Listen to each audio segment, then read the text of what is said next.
This has caused a lot of mixed reactions, and I want an unbiased opinion. Neither I nor my late husband and his girlfriend have any children. I, 35-year-old female, got separated from my husband, 37-year-old male, over 10 years ago. Unfortunately, he has left me with a lot of debt to pay and in a position where I was nearly homeless.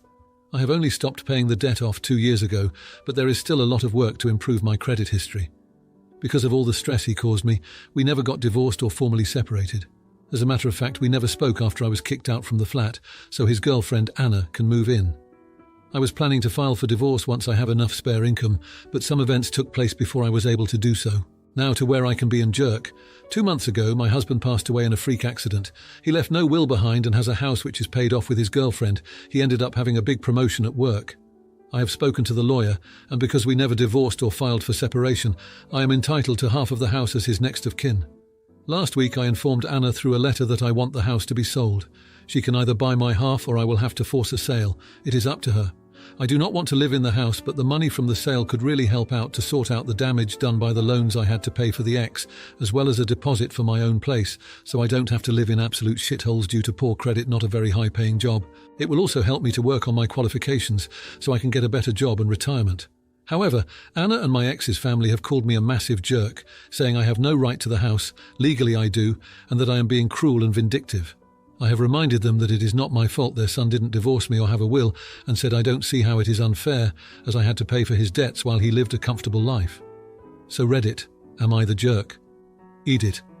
I have seen this coming up as a question a few times and don't want to keep responding with the same comment. My ex has maxed out my credit cards and took loans in my name, as well as cleared our savings account to fund his relationship with Anna and some of his gambling habits at the time. Due to being busy with work, I hadn't discovered the loans and cards being maxed out until it was too late, and I had a few notices of non-payment and him kicking me out and basically making it seem to everyone that I had the problem, and he loaned me money which I paid him back by taking loans and cards, as well as if I wanted him back so made him gifts. The total amount of debt is a bit over $50,000, which also resulted in me losing my job, while he got to keep his well-paid job. Regarding the house, both Anna and my ex are on the deeds and had a joint mortgage from what I was told, so legally she is entitled to the other half of the house. Now, for a few comments before the update. Comment 1, not the idiot. If you're old enough for the debt, you're old enough for the equity. So many people don't understand that marriage is a contract, and the state sets the terms. Force the sale, enjoy the money. Comment 2. You may also be entitled to retirement accounts as well. Now for the update. Thanks to everyone who read my last post. The past 2 weeks have been a rollercoaster, and I've been processing a lot. Here's what's happened since I dropped the bombshell on Anna about the house. After I sent the letter to Anna, things escalated quickly. She called me, her voice shaking with anger and disbelief. She couldn't understand why I was doing this to her, especially after all these years. I tried to stay calm and explain my side, but the conversation ended with her hanging up on me. The next day I got a call from my ex's sister, Claire. She was more understanding than Anna, but still sided with her brother's girlfriend. Claire pleaded with me to reconsider, saying that Anna was like family and had nowhere else to go. I felt a pang of guilt, but I reminded myself of the years of financial struggle I endured because of my ex. A few days later, I received a formal letter from Anna's lawyer. She was offering to buy my half of the house at a price far below market value. It was a low blow, and I felt my blood boil. I contacted my lawyer, and we decided to get the house appraised to set a fair price. Meanwhile, work was a welcome distraction, but even there I couldn't escape the drama. My co-workers had heard about my situation, and opinions were divided. Some thought I was justified, while others whispered behind my back, calling me heartless. It was uncomfortable, but I tried to keep my head down and focus on my job. Then, something unexpected happened. I ran into an old friend of mine and my ex's, Mike, at the grocery store. He'd heard about my ex's passing and the house situation. We ended up having coffee together, and he shared some surprising news. Apparently my ex had confided in him about feeling guilty for how he treated me and had considered reaching out to apologize and make amends. I was taken aback. It was a side of my ex I hadn't seen in years. As the days passed, the tension with Anna grew. She started a social media campaign, painting me as the villain in this story. I received hateful messages from strangers, telling me to leave Anna alone. It was overwhelming, and I started to question if I was doing the right thing. Then, the appraisal came back. The house was worth much more than Anna had offered. Armed with this information, my lawyer and I prepared to negotiate, but before we could reach out to Anna, she called me. This time, the conversation was different. Anna was crying, her voice barely a whisper. She told me she had lost her job and couldn't afford to buy me out or even pay for the house on her own. She was scared and alone. My heart softened, and for a moment I saw her not as the woman who moved into my flat, but as a person who was also suffering. We agreed to meet and talk things through face to face. It was awkward at first, but as we talked, we began to understand each other's perspectives. Anna shared how she had been struggling since my ex's death, and I shared my story of financial ruin and recovery. In a surprising turn of events, we came to an agreement. Anna would sell the house and we would split the proceeds 50-50. It was a fair solution, and we both felt a sense of relief. We even shared a tearful hug before parting ways. But just when I thought things were settling down, I received a call from my lawyer that changed everything. He had been doing some digging and discovered that my ex had taken out a life insurance policy years ago, with me still listed as the beneficiary. It was enough to cover the debts he left me with and then some. I was stunned. It felt like a final apology from beyond the grave. With this revelation, I made a decision. I called Anna and told her I would use the life insurance money to cover my debts and that she could keep the house. She was speechless, and I could hear the relief in her voice. The past 2 weeks have been a whirlwind of emotions. I've gone from anger to understanding, from seeking revenge to finding closure. I've learned that life is too short for grudges, and sometimes the best way to move forward is to let go of the past.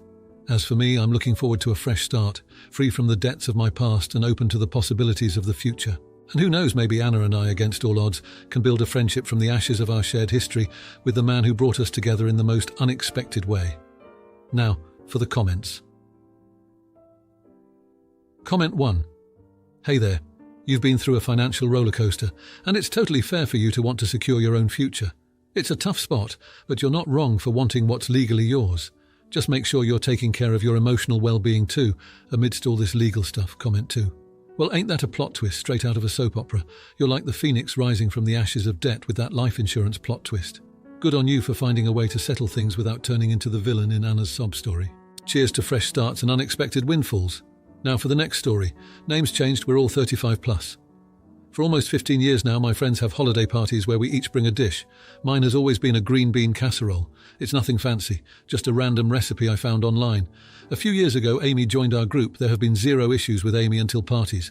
My casserole was overhyped, and after tasting it, Amy said she could do better. I gladly passed casserole duty to her. It didn't hit the same, and it was gently suggested to get passed back to me. Amy took this personally. For years, she texted me after parties about how offended she is that I keep making the dish to spite her, and how bad it tastes. She's even accidentally brought her own green bean casserole several times. This Thanksgiving, Amy snapped over someone complimenting my casserole. She screamed at everyone for pandering to me, how I'm out to get her, and for everyone hating her family since her recipe has been passed down for generations. Then she stormed out. We all talked afterwards, and I explained this had been going on for years, even showing her the texts. Everyone said it was out of character for Amy and wondered if something else is going on. As far as I'm aware, it's only the casserole. We get along 100% otherwise. I took Amy, her husband, and my husband out for coffee to talk and was told it was all a misunderstanding. Amy has been struggling with depression, so it was within her rights to act how she did. I asked how I could help, but Amy said questions like those were what her therapist warned her of me attempting to manipulate her. We agreed to end our talk there since we were getting heated in public and hadn't talked since. When the group chat began planning Christmas dishes, Amy went out of her way to say I should make the casserole since I accused her of hating it, and she wouldn't want everyone to feel more uncomfortable than I'm making a misunderstanding out to be. When I tried to speak up, everyone said I shouldn't take things so seriously and to sympathize with Amy going through a rough patch. To me, Amy has made it well aware that something to do with myself or the casserole is causing her so much turmoil over the years. She simply won't talk to me about it, just claims I never listen to her. I have no plans to make the casserole, but now I don't want to go to the Christmas party. My husband thinks it's unfair for me to do to everyone, and that I shouldn't exclude myself from a fun time. I told him there's no hard feelings if he goes on his own, but he says I'm missing the point. He says such a minor thing shouldn't affect years of good moments with Amy and our friends. I fully understand how depression affects people, but it's hard for me to accept as a get-out-free card. I'm very confused and failing to see why this shouldn't be taken seriously. Am I the idiot? Now, for a few comments before the update. Comment 1. Bro what? Amy having a depression doesn't give her the right to do anything. And people asking how they can help isn't a form of manipulation. Her therapist would never say that. Asking how you can help is the most common way to address it when a friend opens up about their depression. Your husband is right on the point about how you shouldn't exclude yourself from a fun time though, but it's not unfair to anyone that you don't join. You're not the idiot. Comment 2. I'm sorry, but if Amy is discussing a green bean casserole with her therapist, it's an indication to me that she's a bit self-obsessed. I think you should factor her completely out of the equation. Make your casserole, go to the party, and have a great time. Ignore Amy and be civil, but walk right past any silly comments from her about a casserole. Time to stop feeding this narcissistic beast. Time. Now for the update. So it's been 2 weeks since the whole casserole drama unfolded at Thanksgiving, and let me tell you, it's been a ride. After the coffee shop blow-up, things were tense. I thought maybe Amy and I could patch things up, but it seemed like every attempt just made it worse. The Christmas party was looming and I was dreading it. I didn't want to make the casserole, but I also didn't want to let my friends down. My husband kept saying I should go, that it would be good for me and for the group. But honestly, I was just tired of the whole thing. A few days before the party, Amy's husband reached out to mine. He said Amy had been having a really rough time lately, and that the casserole thing was just the tip of the iceberg. He didn't go into details, but it sounded like Amy was dealing with a lot more than just depression. My husband suggested that maybe we should all give her some space, but also not abandon her. He's always been the peacemaker. I decided to go to the party, but I didn't make the casserole. Instead, I brought some cookies. I figured it was neutral ground. When I got there, it was awkward. Amy was there, and she avoided me the whole night. It was like we were dancing around each other, trying not to make eye contact. It was painful, to be honest. The night went on and everyone seemed to be having a good time except for Amy and me. Then, out of nowhere, Amy came up to me. She had tears in her eyes and she just hugged me. It was so unexpected I didn't know how to react at first. But I hugged her back and we just stood there for a minute. She apologized. She said she knew she'd been unfair to me and that the casserole was never really the issue. She told me she'd been feeling isolated and that her family issues were a lot more serious than she'd let on. She said she felt like she was losing control and she took it out on me because I was an easy target. I didn't know what to say. I was relieved that it wasn't really about me, but I also felt so bad for her.